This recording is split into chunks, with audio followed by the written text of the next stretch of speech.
कांग्रेस नेता सुप्रिया श्रीनेत के विवादित पोस्ट के बाद सियासी बवाल मचा हुआ है। बीजेपी चुन चुनकर कांग्रेस पर निशाना साध रही है, तो दूसरी तरफ बीजेपी चुनाव आयोग भी पहुंच गई है और सुप्रिया श्रीनेत के खिलाफ शिकायत दर्ज करा गई है। तो देखिए, इसी के दौरान मंडी के बीजेपी नेता आज सुप्रिया श्रीनेत का विरोध करने वाले हैं। एक रिपोर्ट आप सबको दिखाते हैं।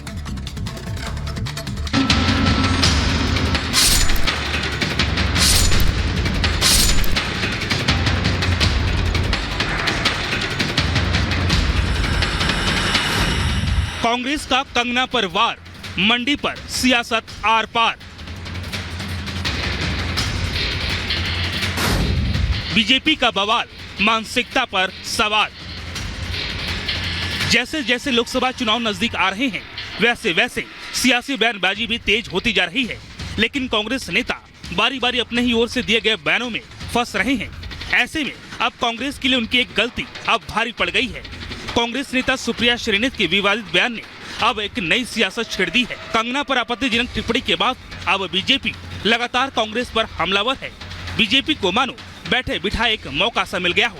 अब बीजेपी राहुल, सोनिया गांधी और प्रियंका गांधी से सवाल कर रही है।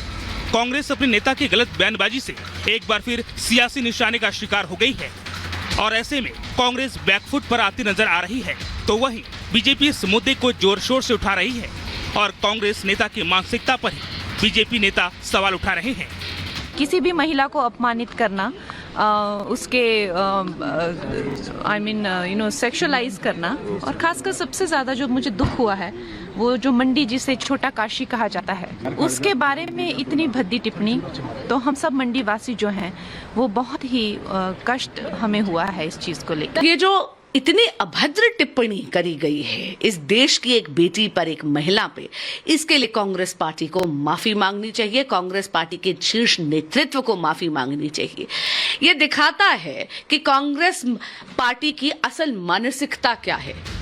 मुद्दा गरमाने के बाद अब सुप्रिया श्रीनेत सफाई देने के लिए आगे आई।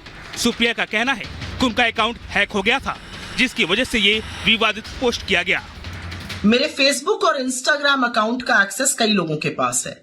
उसमें से किसी एक व्यक्ति ने एक बेहद घृणित और आपत्तिजनक पोस्ट की। मुझे जैसे ही पता चला, मैंने सर्वप्रथम उस पोस्ट को डिलीट किया कि मैं कभी भी किसी भी महिला के खिलाफ व्यक्तिगत भद्दी और भोंदी टिप्पणी कर ही नहीं सकती हूँ। बीजेपी मामले को छोड़ना नहीं चाहती। कंगना के खिलाफ कांग्रेस नेताओं की टिप्पणी पर बीजेपी ने हिमाचल प्रदेश के मुख्य निर्वाचन अधिकारी से शिकायत दर्ज करा दी है, जिसके बाद अब कांग्रेस के लिए आफत बढ़ने वाली है। साथ ही पार्टी ने सुप्रिया श्रीनेत के खिलाफ कानूनी कार्रवाई की भी मांग की है। वहीं इस मुद्दे को प्रदेश भर में उठाने के लिए बीजेपी आज कांग्रेस नेताओं की ओर से विवादित टिप्पणी के खिलाफ विरोध प्रदर्शन भी करने जा रही है। इस विरोध प्रदर्शन में हिमाचल प्रदेश के पूर्व मुख्यमंत्री जयराम ठाकुर भी हिस्सा लेंगे। कंगना के पिता भी इस प्रदर्शन का हिस्सा होंगे। कांग्रेस के लिए ऐसा बयान देना अब उनके लिए सियासी मुसीबत बन गया है। अब देखना होगा कि बीजेपी इस मुद्दे को कहां तक खींचती है और कब कांग्रेस ऐसे बयानों से सबक लेगी। Bureau report, Republic Bharat.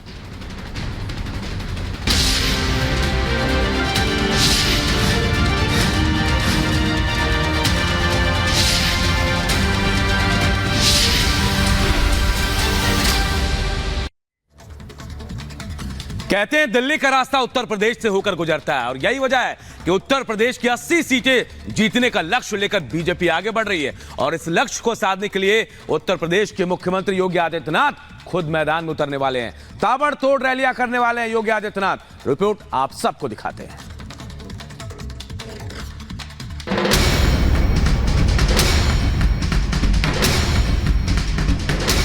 BJP के प्रचार को धार, एनडीए 400 पार। मोदी का प्रण, योगी संभालेंगे रण। होली भले खत्म हो गई, लेकिन अब पूरे देश में चुनावी रंग चढ़ गया है। सभी सियासी दल जीत के लिए प्रचार अभियान को रफ्तार देने में जुट गए हैं।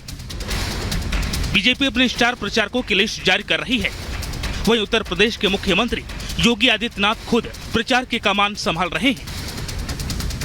उत्तर प्रदेश में बीजेपी उन सीटों पर फोकस कर रही है जहां उसे 2019 में हार का सामना करना पड़ा था। बीजेपी के लिए पश्चिमी यूपी हमेशा से ही चुनौती पेश करता रहा है, लेकिन इस बार क्लीन स्वीप की मंशा के लिए बीजेपी सभी सियासी संकटों को साध रही है। बीजेपी ने जहां पश्चिम के लिए आरएलडी से गठबंधन किया, वहीं सीएम योगी चुनावी रैलियों की शुरुआत पश्चिमी यूपी से ही कर रहे हैं। मुख्यमंत्री योगी आदित्यनाथ अगले 5 दिनों में 15 रैलियां करेंगे। वेस्ट यूपी के जरिए बेस्ट यूपी बनाने का टारगेट लिए सीएम योगी आज से चुनावी शंखनाद करने जा रहे हैं। सीएम योगी 27 मार्च से 31 मार्च तक कुल 5 दिनों में 15 रैलियां करेंगे। इस दौरान पश्चिमी उत्तर प्रदेश के साथ साथ सीएम योगी ब्रज क्षेत्र में भी बीजेपी को सियासी धार देंगे। सीएम योगी आज मथुरा, मेरठ और गाजियाबाद में रैली करेंगे। इसके बाद 28 मार्च को सीएम मुरादाबाद, बिजनौर और अमरोहा में चुनावी सभा को संबोधित करेंगे। 29 मार्च को सीएम योगी शामली, मुजफ्फरनगर और सहारनपुर में रैली को संबोधित करेंगे। 30 मार्च को मुख्यमंत्री योगी आदित्यनाथ की बागपत, बुलंदशहर और नोएडा में रैली होगी। वहीं 31 मार्च को बरेली, रामपुर और पीलीभीत में सीएम की चुनावी सभाएं रखी गई हैं। लोकसभा चुनाव के लिए एनडीए के कई दिग्गज आज अपना नामांकन भी दाखिल करेंगे।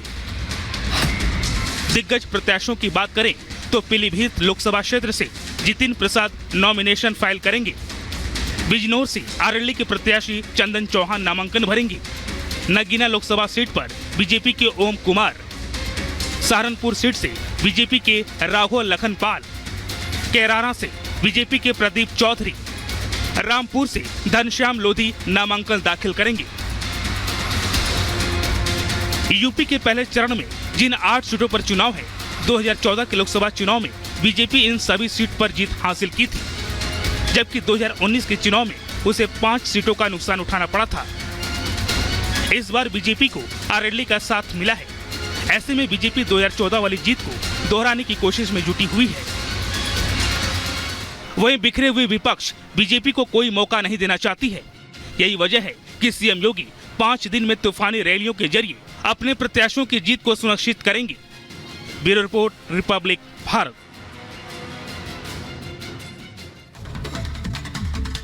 और देखिए, लोकसभा चुनाव की तारीखों के ऐलान के बाद अब राजनीतिक पार्टियां जोर शोर से तैयारियों में जुटी हैं।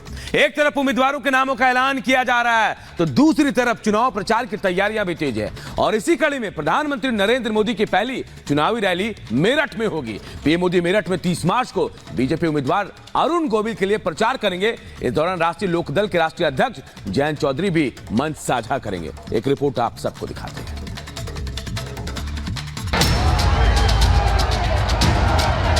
पूरब से पश्चिम तक, उत्तर से दक्षिण तक चुनावी बिसात बिछ चुकी है। हर सीट पर जातीय सामाजिक समीकरण सेट हो चुका है और उस अभियान को भी आगे बढ़ाया जा रहा है, जिससे लाभार्थी वर्ग को साधा जा सके, गरीब, किसान, नौजवान को जोड़ा जा सके। अब इन सब के बीच देश के यशस्वी प्रधानमंत्री नरेंद्र मोदी चुनावी मैदान में उतरने वाले हैं। लोकसभा चुनावों की तारीखों के ऐलान के बाद अब राजनीतिक पार्टियां जोर शोर से तैयारियों में जुटी हैं। एक तरफ उम्मीदवारों के नामों का ऐलान किया जा रहा है, तो वहीं दूसरी ओर चुनाव प्रचार की तैयारियां तेज है और इसकी शुरुआत होगी 30 मार्च को, जब प्रधानमंत्री नरेंद्र मोदी मेरठ में एक बड़ी रैली करेंगे। इस दौरान जयंत चौधरी भी उनके साथ मौजूद होंगे। बीजेपी ने मेरठ लोकसभा सीट से अरुण गोविल को अपना उम्मीदवार बनाया है।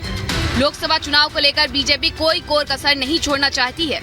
पीएम मोदी पश्चिमी यूपी के क्रांति धरा से चुनाव अभियान का शंखनाद करेंगे।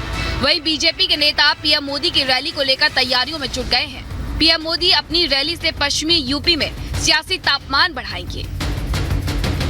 चुनावों की घोषणा के बाद पीएम मोदी का पहला दौरा मेरठ में होगा। पीएम मोदी 30 मार्च को मेरठ पहुंचेंगे, जहां वो बीजेपी प्रत्याशी अरुण गोविल के लिए प्रचार प्रसार करते हुए नजर आएंगे।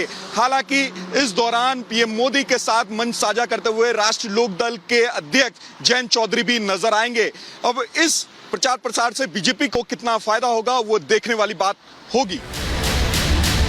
पीएम मोदी के साथ चौधरी जयंत पहली बार मंच पर नजर आएंगे। दरअसल इस लोकसभा चुनाव में आरएलडी बीजेपी के साथ मिलकर चुनाव लड़ रही है। इस गठबंधन में आरएलडी के हिस्से 2 लोकसभा सीटें बिजनौर और बागपत आई हैं। इसके अलावा आरएलडी को एक विधान परिषद सीट भी बीजेपी ने दी है। गठबंधन के बाद अब आरएलडी के राष्ट्रीय अध्यक्ष जयंत चौधरी जहां बीजेपी उम्मीदवारों के लिए प्रचार करते नजर आएंगे, तो वहीं बीजेपी के बड़े नेता आरएलडी उम्मीदवारों के लिए प्रचार करेंगे। देश में 7 चरणों में लोकसभा चुनाव होंगे और 4 जून को नतीजे आएंगे। मेरठ में दूसरे चरण में